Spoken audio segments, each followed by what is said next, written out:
Dapat napalitan si Brownlee. Available sana si Jordan Clarkson laban sa New Zealand. Tara kwentuhan. Dalawang overtimes kinailangan. Nasa gilas na pero nabitawan pa ang panalo laban sa New Zealand. Kahit talo, magandang step ito sa gilas dahil nagawa pa rin maidikit ang laban kahit 5 points lamang ang naturalized na si Brownlee.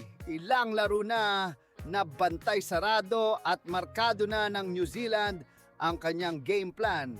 At marami na rin ang nagsasabi na oras na para magpahinga si JB matapos ang legendary Gilas career, mga idol. At alam nyo ba, available sana si NBA champion Jordan Clarkson na maglaro sa Gilas ngayong window. Kakatapos lang ni Clarkson ng finals at unrestricted free agent, mga idol, meaning walang magbabawal sa kanya na maglaro.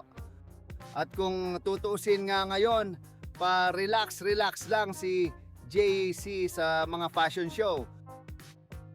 Kung siya sana ang naglaro, nahirapan siguro ang New Zealand.